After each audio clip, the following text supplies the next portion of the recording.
ပဋ္ဌာန်းကိုရွတ်တဲ့ပုဂ္ဂိုလ်တွေတော်တော်များပါတယ်။ဘာရည်ရွယ်ချက်နဲ့ရွတ်တယ်ဆိုတာတော့ရွတ်တဲ့ပုဂ္ဂိုလ်တိုင်းမှာပဲသိတယ်။သို့သောမှန်ကန်တဲ့ရည်ရွယ်ချက်နဲ့ရွတ်ဖို့တော့လိုအပ်တယ်ပေါ့နော်။ရွတ်တယ်ဆိုတဲ့နေရာမှာတချို့ကအန္တရာယ်ကင်းလို့ဆိုပြီးတော့ရွတ်တာရှိတယ်။စီးပွားတက်လို့ဆိုတာရွတ်တာရှိတယ်။အန္တရာယ်ကင်းခြင်းလို့ဆိုတာလည်းလူဆန္ဒပဲ။စီးပွားတက်ခြင်းလည်းဆိုတာလည်းလူဆန္ဒ။လူရဲ့ဆန္ဒတွေမျိုးမျိုးပေါ့။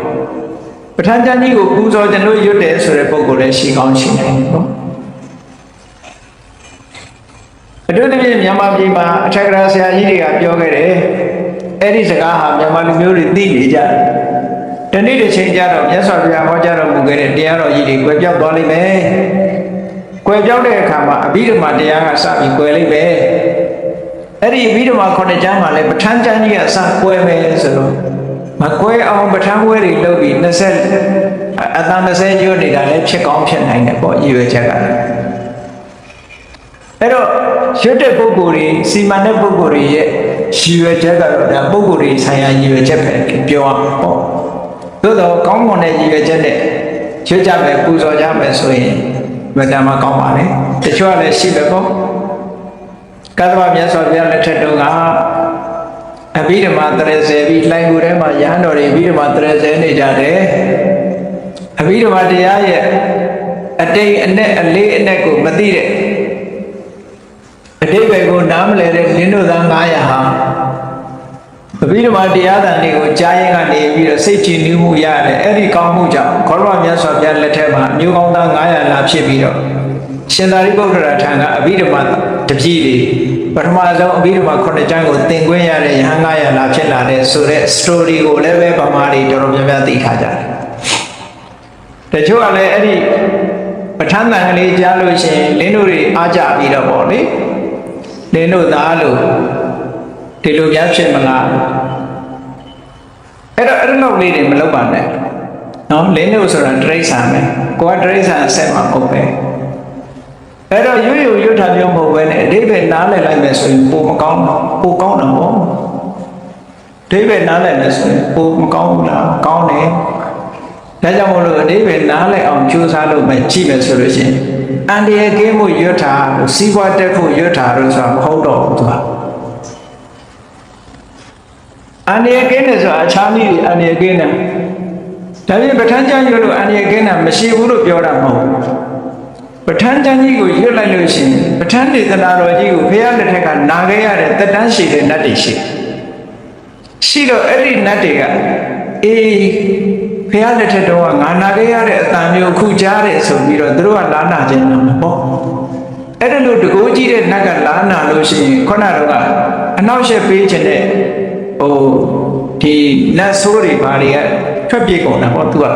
အန္တရာယ်ကင်းသွားတာပေါ့ဒီလိုလည်းရှိတာပေါ့နော်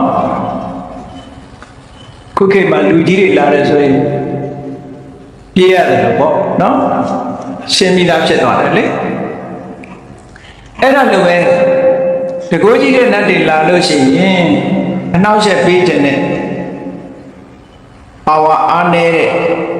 နတ်ဆိုးတွေနတ်မိတ်ဆာတွေကဖယ်သွားတယ်အဲ့ဒီကျတော့အန္တရာယ်ကင်းတာဒီလိုတော့အန္တရာယ်ကင်းတယ်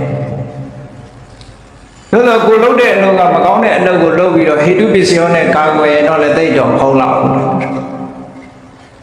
မန္တန်သဘောမျိုးလိုယူဆပြီးတော့ရွတ်ရင်တော့လည်းသိတော့မကောင်းဘူးပေါ့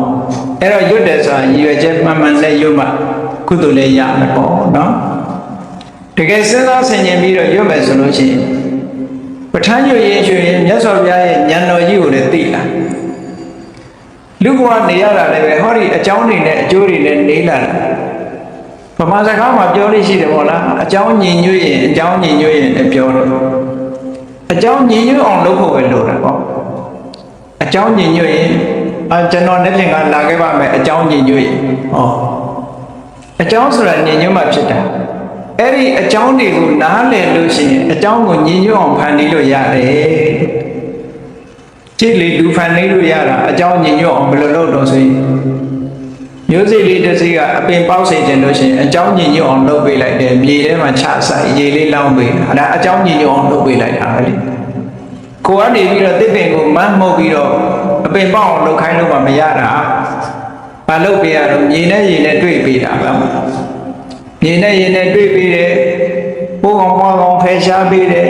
လေဘူးလေးတွေရအောင်လုပ်ပေးတယ်ဒီနည်းဖြင့်သစ်ပင်လေးရမျိုးစိလေးကအပင်လေးပေါက်လာပြီးတော့ရှင်သန်လာတာမဟုတ်လား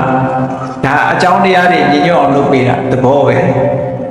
အဲ့ဒါလိုပဲပဋ္ဌာန်းတရားတော်တွေရဲ့သဘာဝကိုသိလာလို့ရှိရင်ကိုယ်စိတ်ထဲမှာဖြစ်ပေါ်လာတဲ့အခြေအနေအရာရာဘာကြောင့်ဖြစ်တယ်ဆိုတာကိုနားလေသဘောပေါက်လာဖြစ်လာလို့ရှိရင်အော်ဒီအကြောင်းကြောင့်ဖြစ်နေတာကိုဒီအကြောင်းကိုဖယ်လိုက်ရင်ဒီအကျိုးမရှိတော့ဘူးဟောကိုမလိုချင်တဲ့အကျိုးတွေကိုထွက်နေတယ်ဆိုရင်ငါမှမလိုချင်တဲ့အကြောင်းတရားတွေရှိနေတယ်အဲ့ဒီမလိုချင်တဲ့အကြောင်းတရားတွေကိုဖယ်လိုက်တာနဲ့တပြိုင်တည်းမလိုချင်တဲ့အကျိုးတွေပြုတ်သွားမှာပဲအော်ငါမှလိုချင်တဲ့အကြောင်းတရားတွေမရဘူးဘာလို့တော့ငါမှလိုချင်စရာကောင်းတဲ့အကျိုးတရားတွေကိုဖြစ်ပေါ်စေတတ်တဲ့အကြောင်းတရားတွေမရှိသေးဘူးဆိုတော့ထူထောင်ပေးရမှာဟောအဲ့ဒီအကြောင်းတရားတွေကိုထူထောင်ပေးလိုက်တာနဲ့တပြိုင်တည်းကိုလိုချင်တဲ့အကျိုးတရားတွေရလာမှာပဲလေဒါလောကကြီးမှာတေချာစဉ်းစားရင်အရာခတ်သိမ်းဟာအကြောင်းနဲ့အကျိုးကြီးပဲအကြောင်းကင်းတဲ့အရာဆိုတာလောကမှာမရှိဘူးမြတ်စွာဘုရားရဲ့တရားတော်တွေဟာလည်းပဲအကြောင်းအကျိုးကိုအဓိကထားဟောလို့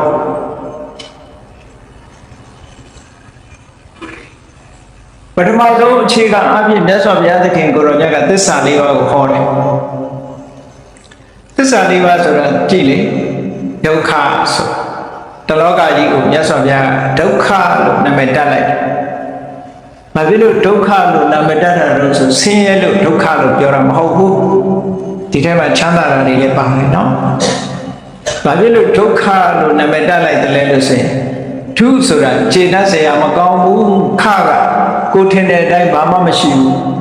။အဲ့ဒီအထိပ္ပယ်နဲ့ခေါ်တာဒုက္ခရဲ့အထိပ္ပယ်ဒုခြေတတ်เสียမကောင်းတဲ့အပြင်ခဘာမှမရှိဘူးကိုထင်တာတခုမှမဟုတ်ဘူးလို့ပြောဟုတ်တယ်လေဒူတွေထင်းနေတာလည်းတခြားစီပဲ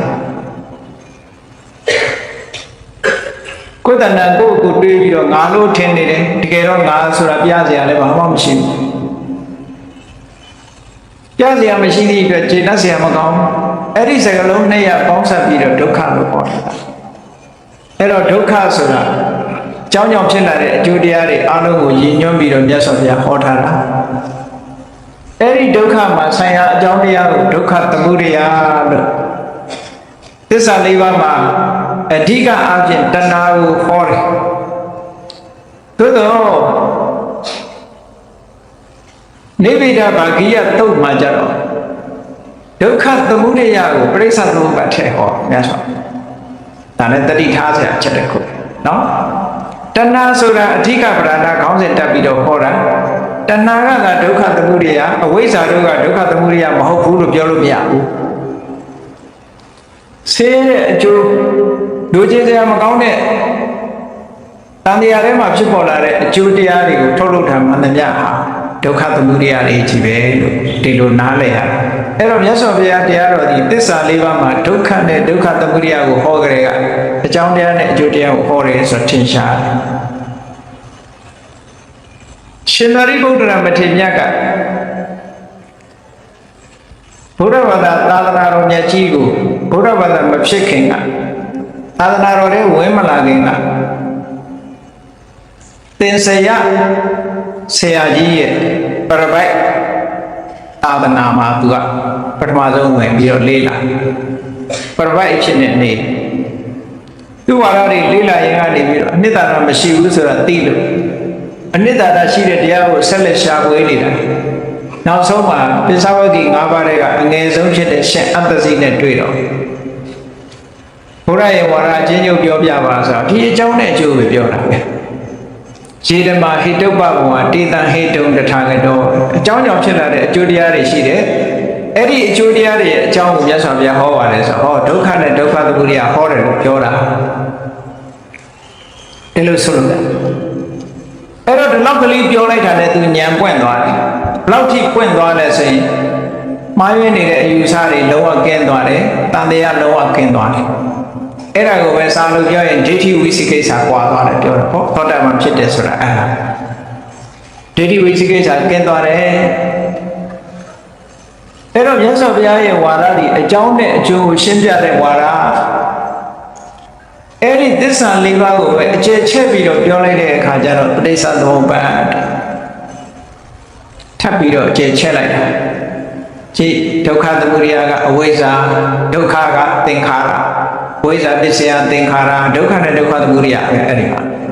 သင်္ခါရပစ္စယဝိညာဏသင်္ခါရကဒုက္ခသမုဒယဝိညာဏကဒုက္ခဆိုပြီးတဲ့အကြောင်းနဲ့အကျိုးပရိစ္ဆေသမုပ္ပါဒ်ကဘာဆိုလိုတာတော့လို့ဆိုလို့ရှိရင်အကြောင်းနဲ့အကျိုးဒီတစ်ခုနဲ့တစ်ခုဆက်ဆက်နေတယ်လို့ဒါကြောင့်မို့ dependent origination တစ်ခုနဲ့တစ်ခုမိတိနေတယ်ကင်းကွာလွတ်လပ်နေတာမဟုတ်ဘူးပရိစ္ဆေသမုပ္ပါဒ်ကိုပဋိစ္စဆိုတာအကြောင်းတစ်ခုကိုအကြောင်းပြုပြီးတော့မှသမုပ္ပါဒဖြစ်စေတယ်လို့ဒီလိုဆိုလို့အကြောင်းဒီပင်နဲ့အကြောင်းတစ်ခုရှိရသေးတယ်ဒါကြောင့်မလို့ဘုရားတရားတော်ရအကြောင်းမဲ့အကြောင်းဆိုတာမရှိဘူးအကြောင်းမဲ့ဆိုတာမရှိဘူး first cause မရှိဘူး causeless cause မရှိဘူးလို့ဆိုလို့ဒီမှာတခြားဝါဒတွေမှာအရာရာကိုထာဝရဘုရားကဖန်ဆင်းတယ်လို့ပြောမယ်ဆိုရင်ထာဝရဘုရားကြတော့ဘယ်သူဖန်ဆင်းတာတော့ဆိုမရှိတော့အဲ့ဒါ causeless first cause ကထာဝရဘုရားပဲထာဝရဘုရားဒီ first cause ထာဝရဘုရားရဲ့ရှေ့က cause ရှိသေးလားမရှိတော့ပြတ်သွားတယ်ဘုရားဘာသာမှာဘုရားရဲ့တရားတော်မှာအဲ့လိုမရှိဘူး first cause မရှိဘူး causeless cause မရှိဘူးအကြောင်းနဲ့အကျိုးတွေအပြန်အလှန်ဆက်သွယ်ပြီးတော့နေကြတယ်တဲ့ပြန်လှန်ဆက်သွယ်ပြီးတော့နေကြတယ်အကြောင်းကလည်းအကျိုးဖြစ်သွားတာပဲအကျိုးကလည်းအကြောင်းဖြစ်သွားတာပဲဆောင်ရွက်မှုကိုကြည့်ပြီးတော့ပြောတယ်ဒါလည်းဟုတ်တာပဲလေကဲလောကမှာလူတွေကိုကြည့်လိုက်ပေါ့အမှန်အပြည့်ပြောမယ်ဆိုရင်အမေနဲ့သားသမီးပဲပြောအောင်အမေကသူကအမြဲတမ်းအမေဘက်ကနေတာဟုတ်ကဲ့လားသူလည်းအမေရှိတယ်လေသူ့အမေနဲ့ပြောမယ်ဆိုရင်သူကသမီးပဲဖြစ်တယ်အမေမဖြစ်ဘူးဟုတ်တယ်မဟုတ်လားသူ့ကိုအမေလို့ခေါ်တာကသူသားသမီးဘက်ကနေကြည့်တာသူ့ရဲ့အမေဘက်ကနေကြည့်မယ်ဆိုလို့ရှိရင်သူကသမီးလေဟောသူသားသမီးဘက်ကကြည့်မှသူကအမေဖြစ်တယ်တို့တူပဲအကြောင်းနဲ့အကျိုးဆိုတာအဲ့ဒါလိုသွားနေတာလို့ပြောတယ်အကြောင်းဘက်ကနေကြည့်လိုက်တဲ့အခါအကျိုးလို့ခေါ်တယ်အကျိုးဘက်ကနေကြည့်လိုက်ရင်အကြောင်းလို့ခေါ်ပြန်တယ်ဒါကို mutual relation လို့ခေါ်တယ်အပြန်အလှန်ဆက်သွယ်နေတဲ့သဘောတဲ့အဲ့ဒီပဋိစ္စသမုပ္ပါဒ်ကိုတခါအကျယ်ချဲ့ပြီးတော့ဟောလိုက်တဲ့အခါပရိစ္ဆေသမုပ္ပါဒ်ကမြတ်စွာဘုရားဟောတယ်အကြောင်းတရားရဲ့အကျိုးတရားရဲ့အကြောင်းတရားရဲ့အကျိုးတရားရဲ့ဟောဒီနှစ်ခုတည်းပဲဟောသွားတယ်ပဋ္ဌာန်းဆိုတဲ့အခါကျတဲ့ပဋ္ဌာန်းတရားတော်ကြီးကြတော့အဲ့ဒါလိုမဟုတ်တော့အကြောင်းတရားကိုလည်းထုတ်ပြတယ်အကျိုးတရားကိုလည်းထုတ်ပြတယ်အဲ့ဒီအကြောင်းတရားကနေပြီးတော့ဒီအကျိုးတရားကိုရှင်းစုပြုတဲ့အခါမှာဘယ်လိုစွမ်းရည်တတ္တိတွေအသုံးပြုလဲဆိုတာထုတ်ပြဟောတခုပို့လာဒါပြောတယ်နော်ပရိစ္ဆေသမုပ္ပါဒ်ကအကြောင်းတရားနဲ့အကျိုးတရားနှစ်ခုတည်းနဲ့ရှင်းပြတယ်ပဋ္ဌာန်းကြတော့အကြောင်းတရားကိုလည်းရှင်းပြတယ်ထိုအကြောင်းတရားကထုတ်လုပ်လိုက်တဲ့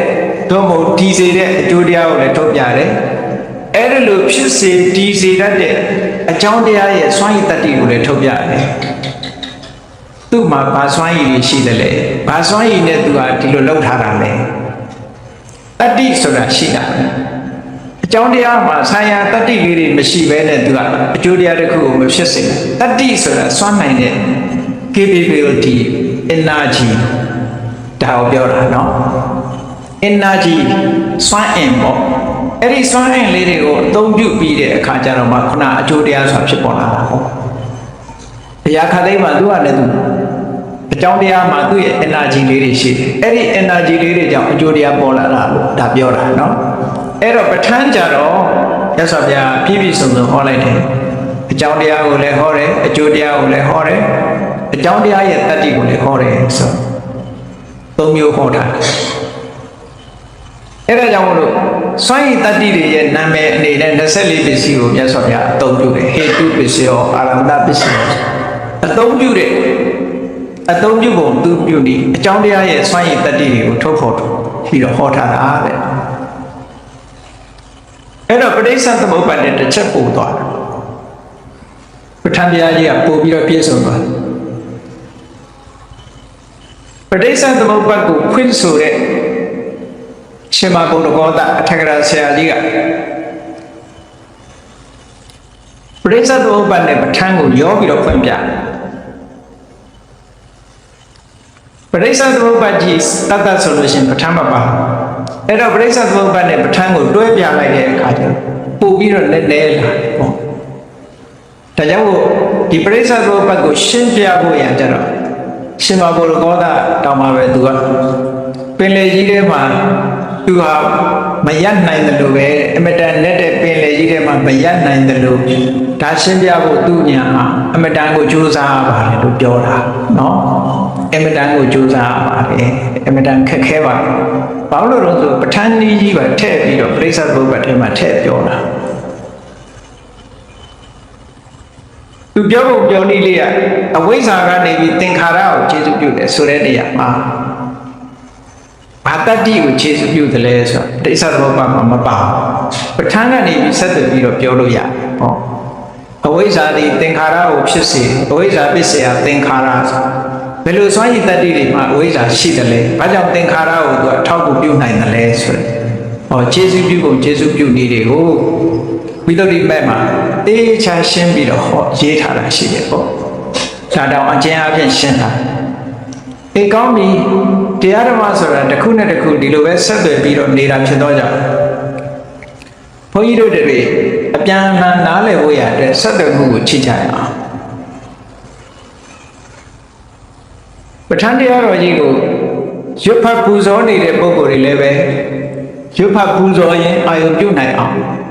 ပါဠိလေးကိုဘုံဝါနဲ့တော့ရွတ်ပြန်ပေါ့နော်ဟေတုပစ္စယောတိဟေတုတံပြုတ်တကာနံဓမ္မာနံတံသမုဋ္ဌာနာနိသရူပနာဟေတုပစ္စေနပစ္စယောဟေတုပစ္စည်းရဲ့အကြောင်းရွရင်အာယုပြုလို့ရတယ်ပေါ့မြတ်စွာဘုရားပထမဆုံးဟေတုပစ္စည်းကိုဟောတယ်ဟေတုဆိုအဲ့ဒီမှာအပိုက်ကလေးတွေအရင်ခွဲကြည့်လိုက်ဟေတုဆိုစကားလုံးတစ်ခုဟေတုတံပြုတ်တကာနံဓမ္မာနံတံသမုဋ္ဌာနာနိသရူပနာအဲ့ဒါလေးကပုစုတစ်ခုဟေတုပစ္စေနဆိုတာပုစုတစ်ခုပုဂ္ဂလေးတစ်ခုပစ္စယောနောက်ဆုံးကနေခေါ်ပါအဲ့ဒီမှာစကားရပ်ကိုခွဲကြည့်လိုက်မယ်ဆိုရင်ဟေတုလို့ nominative case လို့ခေါ်တာပေါ့ပထမန္တ nominative case နဲ့ပြလိုက်တယ်ဟေတုဒါကပစ္စည်းကိုခေါ်ပြဟေတုတံပြုတ်တကာနံဓမ္မာနံတံသမုဋ္ဌာနာနိသရူပနာလို့တံပရံဘုတ်နဲ့ပြတာက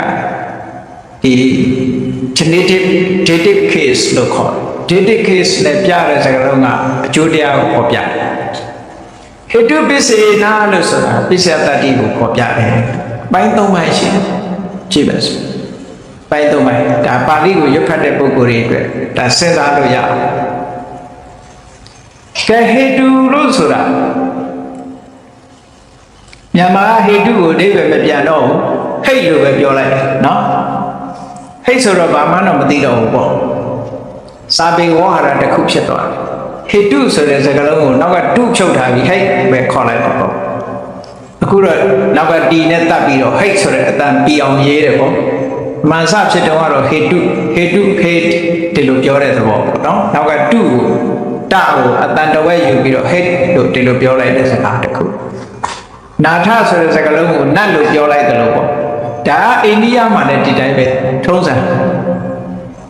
အိန္ဒိယမှာဒီသူတို့အိန္ဒိယစကားနဲ့ဒီပါဠိစကားတွေကအများကြီးဆက်စင်တူတာတွေရှိတယ်ပေါ့ဥပမာပဲမကရဆိုတဲ့ပုဂ္ဂိုလ်အိန္ဒိယသားတွေခေါ်ခိုင်းလို့ရှိရင်မကတ်လို့ပဲခေါ်မကထလို့ဓာတ်ကိုပြီးအောင်မဖတ်ဘူးမကတ်ဒါကိုမကရ University ကိုသူတို့ခေါ်တယ်မကတ် University အဲ့လိုပဲပြောတယ်အဲ့ဒါမျိုးလို့ပဲဟေတုကိုဟိတ်လို့ရှေ့ကအတန်လေးနဲ့ယူလိုက်ပြီးတော့နောက်ကတဝက်တန်လေးနဲ့ခေါ်ထားတာဒါပြင်ဟေတုဆိုတာဘာတော့ဆိုအဘိဓမ္မာကဟေတုဆိုတဲ့စကားလုံးကိုသုံးပြီးတော့ခေါ်ပြတဲ့တရား6မျိုးရှိပါတယ်တဲ့ဒါကိုမှတ်ထားဖို့6မျိုးကဘာတွေခေါ်တာတော့ဆိုရင်အလုံးသိနေကြတဲ့အတိုင်း လောဘရဲ့ဒေါသရဲ့မောဟရဲ့အလောဘရဲ့အဒေါသရဲ့အမောဟရဲ့6ခုဖြစ်သွားဟိုက negative နဲ့သွားတာလောဘဒေါသမောဟအဲ့ဒါကို negative ထည့်လိုက်တဲ့အခါအလောဘအဒေါသအမောဟဒီစကားလုံးလေးတွေအဓိပ္ပာယ်ကိုယဉ်ကြည့်မယ်ဆိုရင်လောဘအလောဘဒေါသအဒေါသမောဟအမောဟအပြန်အလှန်သုံးပြုထားပုံကိုကြည့်ဒီနေရာမှာအရဲ့အဓိပ္ပာယ်က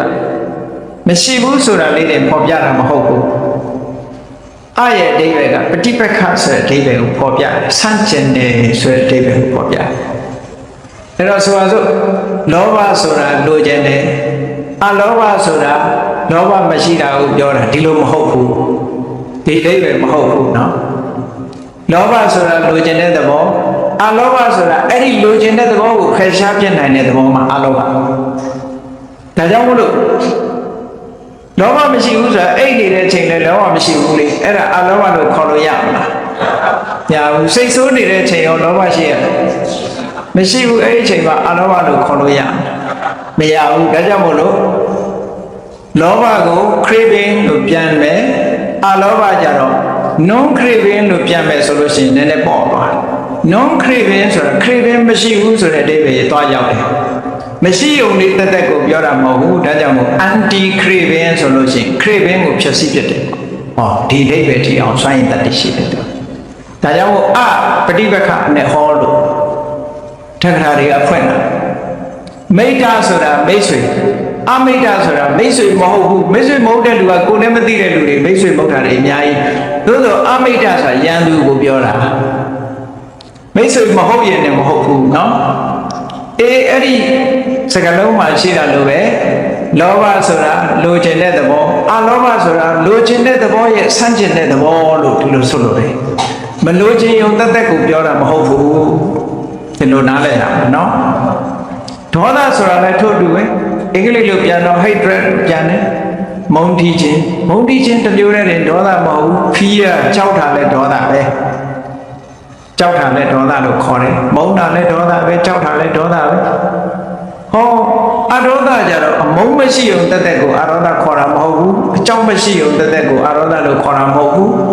အဲ့ဒီကြောက်ရွံ့ခြင်းမုန်းတီးခြင်းကိုဖယ်ဖြတ်နိုင်တဲ့သဘာဝတရားမှာအဒေါသဒါကြောင့် anti hatred anti fear anti ဆိုတဲ့စကားလုံးနဲ့သုံးလို့ချင်းပို့ပြီးတော့အဓိပ္ပာယ်ရတယ်တို့တူရဲ့မောဟဆိုတဲ့ delusion ဝေတယ်ဘာမှမသိဘူးဆိုတာအမှားသိနေတာကိုပြောတာနော် तू မသိဘူးဆိုတာမဟုတ်ဘူးသိပေမဲ့ तू ကတလွဲသိမောဟရဲ့အဓိပ္ပာယ်ကအမှားကိုအမှန်ထင်နေတာတို့အမှန်ကိုအမှားထင်နေတာတို့အဲ့လိုတလွဲသိနေတယ်တွေ့ဝေတယ်လို့ခေါ်တယ်အမောဟကြတော့အဲ့ဒီတွေ့မှုကိုပယ်ဖြတ်နိုင်တဲ့ပညာတဲ့ဒါကြောင့်မို့လို့ तू က delusion anti delusion တာမန်လေးတွေ non delusion လို့ပြန်လို့ရှိရင်တွေ့မှုကင်းယုံလေးတွေပဲ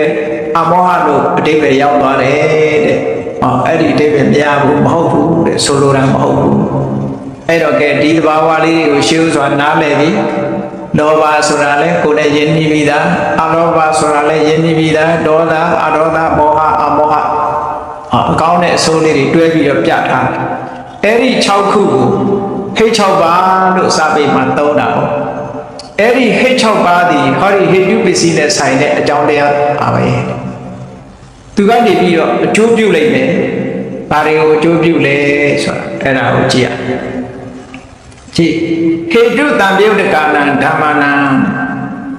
အဲ့ဒီဟိတုဆိုတဲ့6မျိုးကိုစစ်စစ်ပြီးတော့ကြည့်လိုက်မယ်ဆိုရင်လောဘသည်သူ့ဟာသူတခုတည်းမဖြစ်ဘူးသူကဘာနဲ့ဖြစ်တုံးဆိုလောဘမှုစိတ်နဲ့တွဲပြီးတော့ဖြစ်တယ်လောဘအခြေခံတဲ့စိတ်နဲ့တွဲဖြစ်တယ်လောဘဖြစ်ရင်အ ਨੇ ဆုံးစိတ်ကတစ်ခုစေတသိက်က18ခုစေတသိက်က16ခုအမြဲတမ်းအဲ့ဒါလောက်ရှိရ18ခုလောက်အ ਨੇ ဆုံးရှိဒါစိတ်ရှင်စေတသိက်ရှင်ကိုတည်တည်ချာချာပြီးမှသင်ထားလို့ရှင်ရတယ်နော်အဲ့ဒါကိုတော့အသေးစိတ်မပြောတော့ဘူး apply လုပ်တာမဟုတ်လောဘဖြစ်လိုက်တယ်ဆိုတာနဲ့တပြိုင်နက်လောဘရဲ့ဖြစ်ရာစိတ်တစ်ခုရတယ်သူနဲ့ဖြစ်ဖို့ဖြစ်ဖက်တွေက16ခုလောက်ရှိဆိုလိုတာက universal mental properties အာတာတို့ဝေဒနာတို့တင်ညာတို့စေရနာတို့ဧကဂတတို့ဇီဝိတ္တိတွေလို့ဆိုတဲ့ဒီသဘောတရားတွေပါဒါတွေပါလာပြီးတော့ဝိတက်တို့ပါလာမယ်ဝိစာရတို့ပါလာမယ်နော်ပီတိတို့ပါလာမယ်ဒီသဘာဝတရားတွေသူနဲ့တူတူရှင်ပြီးတော့ပါလာတယ်ပြီးတော့မောဟတို့အဟိရိကတို့အနုတ္တပတို့ဆိုတဲ့သဘာဝတရားတွေပါလာမယ်ဒါအဘိဓမ္မာသင်ထားရင်တရားကိုနားလဲနော်အဲ့တော့ဆိုလိုတာကလောဘလေးဖြစ်လိုက်တာနဲ့တပြိုင်တည်းသူနဲ့ရှင်ပေါ်ရှင်ဘက်တွေပါလာမယ်လို့ဒီလိုပါတယ်သူတစ်ခုတည်းမဖြစ်ရေလို့ဆိုလိုက်တာနဲ့ H2O ဆိုတာသိရတယ်လို့ပဲလောဘလို့ပြောလိုက်တာနဲ့တပြိုင်တည်းလောဘနဲ့ရှင်တဲ့စိတ်တွေသူနဲ့တွဲဖက်တာတဲ့စေတသိက်တွေပါလာမယ်ဆိုတာမှတ်ထားအောင်ခြုံငုံပြီးတော့ပြောမယ်ဆိုရင်လောဘနဲ့ဖြစ်တဲ့စိတ်ဒီလောဘစိတ်၈ခုစေတသိက်က22ခုသူပါဝင်22ခုဟောလောဘစိတ်၈ခုစေတသိက်22ခုသူဖယ်လိုက်လို့ရှိရင်21ခုအဲ့ဒါကိုဟေတုတံပယုတ်တကာဏဒီနေရာလောဘတစ်ခုတည်းကိုယူရပြောမယ်ဆိုရင်ဟေတုတံပယုတ်တကာဏလောဘဆိုတဲ့ဟိတ်နဲ့ရှင်တာလို့ဆိုဟိတ်6ပါးလုံးကိုယူရပြီးတော့ပြောမယ်ဆိုလို့ရှိရင်တာဟိတ်စိတ်82ခုရှိတယ်82ခုရှိတယ်အဲ့တော့ကဏ္ဍတွေတော့ဘုန်းကြီးကမပြောတော့ပါဘူးเนาะကဏ္ဍတွေပြောရင်ရှုပ်သွားမှာဆိုတော့ကဏ္ဍတွေပြောရင်ရှုပ်သွားမှာဆိုတော့ဆိုလိုတာကဟေတုတံပယုတ်တကာဏဟိတ်နဲ့ရှင်တဲ့စိတ်ပေါင်း82ခုရှိတယ်အဘိဓမ္မာမှာစေတသိက်က52ခုရှိတယ်အကုန်လုံးအပြန်လည်ယူလိုက်တော့52ခုအဲ့ဒါဒီဟေတုတံပယုတ်တကာဏလို့ခေါ်တယ်ဟိတ်နဲ့ရှင်ပြီးတော့ဖြစ်ပေါ်လာတဲ့တူရှင်တွဲပြီးတော့ဖြစ်လာဆိုလိုတာကလောဘဖြစ်လဲသူတစ်ခုတည်းမဖြစ်ဘူးဒေါသဖြစ်လဲသူတစ်ခုတည်းမဖြစ်ဘူးမောဟဖြစ်ရင်လည်းသူတစ်ခုတည်းမဖြစ်ဘူးအလောဘအရောဓတို့အမောဟတို့ဖြစ်ရင်လည်းသူတစ်ခုတည်းမဖြစ်ဘူးတဲ့ရှင်ဘောရှင်ဘက်တွေနဲ့တွဲလာတာဘယ်တော့ဖြစ်ဖြစ် unity ပဲသူတို့ကတစ်ခုတည်းဆိုအလုံးမဖြစ်ဘူးပေါင်းစပ်လိုက်တော့မှအလုံးဖြစ်တယ်ဘယ်ရာပဲဖြစ်ဖြစ်အစုအဝေးကြီးပဲကောနော်ရုပ်ပိုင်းဆိုင်ရာကြည့်လိုက်ရင်လည်းရုပ်၈ခုအစုအဝေးပဲအ ਨੇ ဆုံးပြောတာနာမ်ပိုင်းဆိုင်ရာကြည့်ရင်နာမ်၈ခုရဲ့အစုအဝေးပဲအ ਨੇ ဆုံးကိုပြော၈ခုရှိရစိတ်တစ်ခုနဲ့စေတသိက်9ခု၈ခုရှိရဒီတည်းပိုးလာတာရှိအေးလောဘလေးနဲ့ဒေါသလေးနဲ့မောဟလေးနဲ့အလောဘအရောဓအမောဟဆိုတဲ့ဒီဟိတ်6ပါးတွေကိုအကုန်လုံးခြုံငုံပြီးတော့ပြောလိုက်ပြီဆိုလို့ရှိရင်စိတ်ကတာဟိတ်စိတ်ဧကတတတိတဲ့82ခုစေတသိက်52ခုအဲ့ဒါဒီဟိတ်နဲ့ရှင်သောတံပယုတ်ဓမ္မများဖြစ်ပါတယ်တဲ့အဲ့ဒီဟိတ်နဲ့ရှင်နဲ့ရှင်တွဲပြီးတော့ဖြစ်ပေါ်လာတဲ့ဒီစိတ်နဲ့စေတသိက်တွေကိုဟောဒီဟိတ်လို့အမည်ရတဲ့လောဘဒေါသမောဟအလောဘအရောဓမောဟဆိုင်ရာတရားတွေကခိုင်မြဲနေအောင်သူတို့ဖန်တီးပေးထားတယ်ဒီလိုဆိုလို့ဒါစိတ်ပိုင်းကိုပြောတာတခါရုပ်ပိုင်းဆိုင်ရာကိုကြည့်လိုက်တန်သမုဋ္ဌာနာနိသရူပနာနဲ့စိတ်ဖြစ်တာနဲ့တပြိုင်နက်ညာတော့အပြင်စိတ်တွေအားလုံးလို့မြင်သိစိတ်တို့ကြားသိစိတ်တို့ကလွဲရင်အရူပဘုံမှာဖြစ်တဲ့ဝိပဿစိတ်တွေကလွဲရင်အားလုံး14ခုကလွဲရင်ဉာဏ်စိတ်တွေဟာဖြစ်လိုက်တာနဲ့တပြိုင်နက်ရုပ်ကိုထုတ်လုပ်ပြီးသားပဲသူတို့ကစေတစာရုပ်ကိုသူကထုတ်လုပ်လိုက်သူဖြစ်လိုက်တာနဲ့ထုတ်လုပ်ပြီးသားဖြစ်တယ်ကြည့်လေမီးလေးတွေကလင်းလိုက်တာနဲ့တပြိုင်နက်အလင်းရောင်ကိုမထုတ်လုပ်ဘူးလားထုတ်လုပ်လိုက်တာပဲချက်ချင်းထုတ်လုပ်အဲ့ဒါမျိုးလိုပဲကိုယ်တဏ္ဍာမှာစိတ်ကလေးတစ်စိတ်ဖြစ်လိုက်တာနဲ့အဲ့ဒီစိတ်ကလေးဒီရုပ်ကိုထုတ်လုပ်ပြီးသားဖြစ်နေအဲ့ဒါကိုစေတစာရုပ်လို့ခေါ်တယ်ဒီလောဘနဲ့ဒီဟိတ်နဲ့ရှင်တဲ့သဘာဝတရားတွေဖြစ်လိုက်တာနဲ့တပြိုင်နက်သူတို့ကရုပ်ကိုလည်းထုတ်လုပ်တယ်အဲ့ဒီထုတ်လုပ်တဲ့ရုပ်တွေကိုဒီနေရာမှာတန်သမုဋ္ဌာနာနိသရူပနာတန်သမုဋ္ဌာနာဆိုတာထိုဟိတ်နဲ့ရှင်တဲ့စိတ်စေတသိက်တရားတွေကထုတ်လုပ်လိုက်တဲ့ရူပနိသရုပ်တို့အားလေလို့ဒီလိုအဓိပ္ပာယ်ရတယ်ပေါ့အဲ့ဒီဆိုလိုတာကဟိတ်ဆိုတဲ့စေတသိက်တရားတွေသူနဲ့ရှင်တဲ့စိတ်စေတသိက်တွေရဲ့သူတို့ကပေါင်းပြီးတော့ထုတ်လုပ်လိုက်တဲ့ရုပ်တရားတွေရဲ့အဲ့ဓာတွေကိုတဲ့ဟိတုတ္တိနဲ့ခြေစုပြုပါတယ်ခြေစုပြုတာနော် လောကမှာလည်းလူတွေပြောတာမဟုတ်လားကျွန်တော်ဒါလေးကျေးဇူးပြုပါဆိုဘာလုပ်တာလို့ဆိုသူကိစ္စလေးပြောပေးတယ်ဆောင်ရွက်ပေးတယ်လုပ်ပေးတယ်ဟောကျေးဇူးပြုဖို့ပြုပြီးမတူဘူးမဟုတ်လားကျေးဇူးပြုလိုက်ပါဆိုပြောပေးတာရှိရသူပစ္စည်းလေးတည်ပေးသွားတာရှိရဟောတခုခုလုပ်ပုံလုပ်နည်းလေးတွေကွာဟောအဲ့ဒါမျိုးလိုပဲဟိတ်6ပါးကနေပြီးတော့ကြံတဲ့ဟိတ်နဲ့ရှင်တဲ့စိတ်စေတသိက်တွေရဲ့သူ့ကြောင့်ဖြစ်ပေါ်လာတဲ့ရုပ်တွေကိုကျေးဇူးပြုပေးတယ်လို့ဆိုတာဟိတုတ္တိနဲ့ကျေးဇူးပြုတယ်ဆိုတာဘာကိုပြောတာတော့လို့ဆိုလို့ရှိရင်အဲ့ဒီတဘာဝဟိတ်တရားတွေရှိနေသေးတယ်ဗျာဟောဒီအကျိုးတရားတွေဟာဆက်လက်ရှင်သန်နေတယ်လို့ဒီလိုပြောတာဟိတုတွေရဲ့စွမ်းရည်တတ္တိဆိုတာဘာကိုပြောတာတော့ဆိုရင်ဥပမာမဲ့တစ်ပင်မှာအမြင့်ရှိနေသေးတဲ့ဗျကာလပတ်လုံးအဲ့ဒီအမြင့်ကိုအကြောင်းပြုပြီးတော့အရွက်တွေထွက်လာမယ်အကိုင်းတွေထွက်လာမယ်အပွင့်တွေထွက်မယ်အသီးတွေထွက်မယ် seasonally ပေါ့မဖြစ်ဘူးလားအမြင့်ရှင်သန်နေသေးတဲ့ဗျကာလပတ်လုံးဟောဒီတစ်ပင်ဒီအရွက်ထက်ချိန်ကျထွက်လိုက်မယ်အကိုင်းတွေပွားစီးလာတဲ့အချိန်အကိုင်းပွားစီးလာလိမ့်မယ်အပွင့်ချိန်ကျတော့ပွင့်လိမ့်မယ်အသီးချိန်ကျတော့သီးလိမ့်မယ်အကယ်၍အဲ့ဒါတွေတစ်ခုမှဆက်ပြီးတော့မဖြစ်အောင်ဆိုရင်ဘာလုပ်အောင်အဲ့ဒီအမြင့်ကိုဖြတ်တယ်အဲ့ဒီအမြင့်ဖြတ်လိုက်တာနဲ့တပြိုင်တည်းကျန်တဲ့ဒီအကိုင်းအခက်တွေအပွင့်တွေအသီးတွေဆိုတာမလာတော့အဲ့ဒါမျိုးလိုပဲလောဘဒေါသမောဟဆိုတဲ့ဒီသဘာဝတရားတွေအလောဘအရောဓအမောဟဆိုတဲ့သဘာဝတရားတွေရှိနေသေးတဲ့ဗျ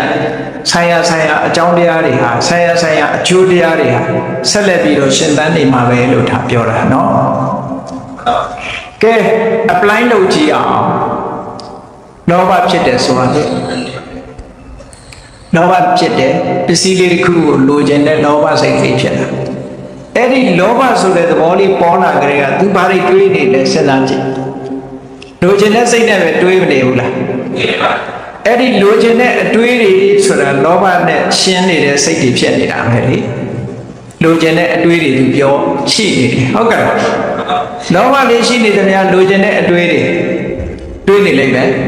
ပြီးတော့စကားကပြောလိုက်တာနဲ့တပြိုင်နက်သူလိုချင်ကြောင်းပဲပြောလိုက်သူပါဇက်ကပြောတယ်အဲ့ဒါပြောလိုက်တဲ့အတန်ဒီစိတ်ဓာတ်ဘုံ mind bomb ပဲတာပဲပြောလိုက်တဲ့အတန်လေးကဘာကြောင့်ထွက်လာတော့ဆိုရင်ဟောဒီလိုချင်တဲ့စိတ်ကနေထုတ်လုပ်လိုက်တာအဲ့ဒီအတန်လေးလည်းပဲသူကဆက်လက်ပြီးတော့ရှိနေမှာသူလိုချင်တဲ့စိတ်မကုန်သေးသမျှလိုချင်ကြောင်းသူပြောလိုက်မယ်ကြုံတိုင်းအဲ့ဒါကယုတ်တရားကိုထိမ့်သိမ်းဖြစ်နေဖို့ကဲသူလှုပ်ရှားတာတွာလာတာတွေရောဒီလိုချင်မှုနဲ့ပတ်သက်တာမဖြစ်ပေဘူးလားဖြစ်တယ်။လောဘလေးရှိနေတယ်ဗျာလောဘနဲ့ပတ်သက်တဲ့အတွေးလေးတွေသူရှိနေမယ်ဒါစိတ်ပိုင်းဆိုင်ရာလောဘနဲ့အတွေးရှိတယ်လို့လောဘနဲ့ပတ်သက်တဲ့အပြောလေးတွေပြောနေလိမ့်မယ်လောဘကိုအခြေပြုပြီးတော့တွာလာလောက်ကင်လှုပ်ရှားနေလိမ့်မယ်တဲ့။ဒါယုတ်တရားတွေဖြစ်နေပေါ့။ပြောဆိုနေတာရဲ့တွာလာလောက်ကင်နေတာယုတ်တရားတွေဖြစ်နေတာဟုတ်ကဲ့ကဲလိုချင်တဲ့စိတ်ခုန်သွားပြီလောဘမရှိတော့ဘူးဆိုကြတဲ့ကသူအဲ့ဒီအတွေ့လည်းမတွေ့တော့ဘူးအဲ့ဒီအပြောလည်းမပြောတော့ဘူးအဲ့ဒီအလုပ်လည်းမလုပ်တော့ဒီလိုဆိုလို့နော်ကဲထို့တူပဲဒေါသဆိုရင်ဘယ်လောက်ထင်ရှားလူတွေမှာစိတ်ဆိုးနေတဲ့အချိန်ကြည့်စိတ်ဆိုးနေလို့ရှိရင်ကြည့်တွေးနေပါလေတွေးမချေတတ်တာတွေပဲတွေးဒေါသဖြစ်เสียတွေတွေးနေအဲ့ဒါဘယ်သူကနေပြီးတော့ဒီအတွေးကိုဆက်လက်ရှင်သန်စေတာတော့ဆိုဒေါသဆိုတဲ့ဟိတ်တရားကနေပြီးတော့ဟိတုတ္တိနဲ့ဂျေစုပြုနေလို့ဖြစ်တာဟိတုတ္တိနဲ့သူကဆက်ဖို့လို့ဘယ်လိုဆက်ဖို့လုပ်တာတော့ဆိုရင်ကြည့်အမြင့်ကနေပြီးတော့မြေစီရေစီကိုစုပ်ပြီးတော့တင်ပေးနေသည့်အတွက်ကြောင့်ဒီသိပ္ပညံအသီးတွေအရွက်တွေအပွက်တွေရှင်သန်နေတာလေအဲ့ဒါလိုပဲဟောဒီလောဘဟာဒေါသဟာအမြင့်ပဲအဲ့ဒီအမြင့်ရှိနေသေးတယ်များသူကမကျေနပ်တဲ့အတွေးတွေတွေးနေမယ်အဲ့ဒါမကျေနပ်တဲ့စိတ်တွေပေါ်တာဒါတန်တပြုတ်တကနိသဓမ္မဟေတုတန်ပြုတ်တကနိသဓမ္မနာမယ်အဲ့ဒီမကျေနပ်တဲ့အတွေးပြောရုံနဲ့မကဘူးသူတယောက်တည်းဆိုရင်တက်တက်ခေါက်ခေါက်ဖြစ်နေမယ်ဟောအဲ့ဒီတက်ခေါက်ဆိုတဲ့အတန်ဟာဒါစိတ်တစားရုပ်ပဲနော်အဲ့ဒီအတန်ကိုဘယ်သူကထုတ်လုပ်တာတော့မကျေနပ်တဲ့ဒေါသကနေပြီးတော့ဒီစိတ်တွေကထုတ်လုပ်လိုက်တာဟုတ်ကဲ့မကျေနပ်တဲ့အတွေးလည်းတွေးပဲမကျေနပ်တဲ့အပြောတွေလည်းပြောလိုက်မယ်အ တံပလန်နေလဲပေးလိုက်မယ်ဟောနောက်ဆုံးကြတော့သူမကျေနပ်တဲ့အလုပ်ဒေါသရှိနေပြီဆိုရင်သူကလေခြေတော့ပေမဲ့ဆောင်းအောင်နင်းသွားတာပဲတကားပေမဲ့ဆောင်းပိတ်ချင်ပိတ်တာပစ္စည်းပေမဲ့တာမန်ချတာမဟုတ်ဘူးလွှတ်ချလိုက်တာဟုတ်ကဲ့ဒေါသဖြစ်လာကြတဲ့အမူအရာတစ်ခုကကြမ်းတမ်းနေစိတ်ပြေသွားရင်တော့အဲ့ဒါလိုမဟုတ်တော့ဘူးစိတ်ပြေသွားတာနဲ့တပြိုင်နက်ကျေနပ်တဲ့အတွေ့တွေတွေ့နိုင်ငံခြားလူတွေတခါတလေအတော်ရည်စရာကောင်းတယ်နော်စိတ်ဆိုးနေတဲ့အချိန်မှာဆိုလို့ရှိရင်အိုးတယောက်နဲ့တယောက်ရိုက်ကြတော့မလို့နှက်ကြတော့မလို့စိတ်လေးလည်းပြေသွားရောဆွီတီးတဲ့ဟန်နီးတဲ့ဖြစ်ကုန်အဲ့လိုဖြစ်သွားအရင်တော့ကတော့ဆွီတီတို့ဟန်နီတို့မဖြစ်ဘူး bloody hell လို့တဲ့အဲ့လိုဆဲမလားရိုက်မလားနှက်မလားဟောဒေါသလေးနဲ့ခြေသွားရော I'm so sorry လို့တာနော် I apologize မင်း so sorry ဖြစ်ကုန်ညာကြည့်ဒေါသကရှိနေရင်ခုနက apologize မလုပ်သေးဘူးဒီလိုဖြစ်တာအဲ့ဒါကိုမြတ်စွာဘုရားဟေတုတ္တိလို့ပြောတာဟေတုတ္တိလို့ပြောတာဟေတုပစ္စည်းဆိုတာဒါပြောတာကဲအဲ့ဒါဆိုရင်အန္တရာယ်ကင်းဖို့ရပါလားဒီထဲမှာအန္တရာယ်ကင်းတယ်ဆိုတော့ခုနတနည်းပဲဖြစ်နိုင်တယ်ဟုတ်ကဲ့အဲ့တော့အရေးကြီးတာကတော့ကိုယ့်ကိုဟာငါမကျေနပ်တဲ့အတွေးတွေဘာလို့တွေးနေတာဩဒီဒေါသကြောင့်ငါဒီဒေါသဖယ်မဖြစ်မယ်ဆိုတော့အတွေးတွေးရပါငါဘာလို့မကျေနပ်တဲ့အတွေးတွေတွေးနေငါဘာလို့တယောက်တည်းတက်ခေါက်နေလဲတက်ခေါက်နေလဲငါဘာလို့ကြမ်းကြမ်းထမ်းထမ်းနေလုံနေလဲဆိုလို့ရှိရင်ဩငါထဲမှာဒေါသရှိနေတာဒီဒေါသလေးကိုဖြောက်လိုက်တာနဲ့တပြိုင်နက်ခုနဟာဒီမလာတော့အကုန်လုံးသွားပြောလဲရင်ကျေးသွားပြီသွားလာတာလဲညင်သာသွားပြီဒေါသမရှိလို့ရှိရင်ခုန45လောက်တာမရှိတော့ဟုတ်ကဲ့အဲ့ဒီသဘောကိုပြောတာဒါဟေတုပစ္စည်းပဲအဲ့တော့အစားဝင်လာတာလေလောဘငြိမ့်သွားတဲ့အခါဒေါသလေးငြိမ့်သွားတယ်ဆိုတာသူ့ဟာသူအလိုလျောက်ငြိမ့်တာမဟုတ်ဘူးဘာဝင်လာတာငြိမ့်တာတော့ဆိုအဒေါသကနေငြိမ့်ပေးလိုက်တာတဝုပေါ်မှာသူနားလဲသွားပြီးတော့ဟိုအကျိုးလိုလားတဲ့စိတ်ကလေးဝင်လာတယ်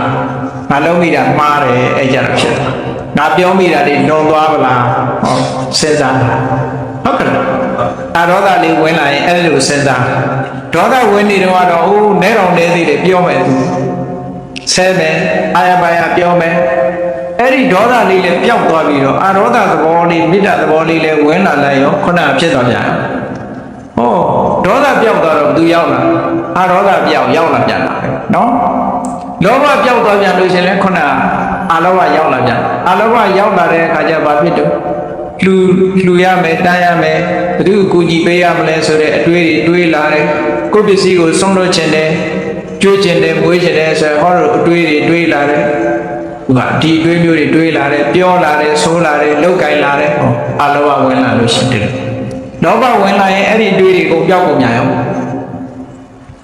ထို့တူပဲမောဟဝင်လာရင်ဘယ်လိုဖြစ်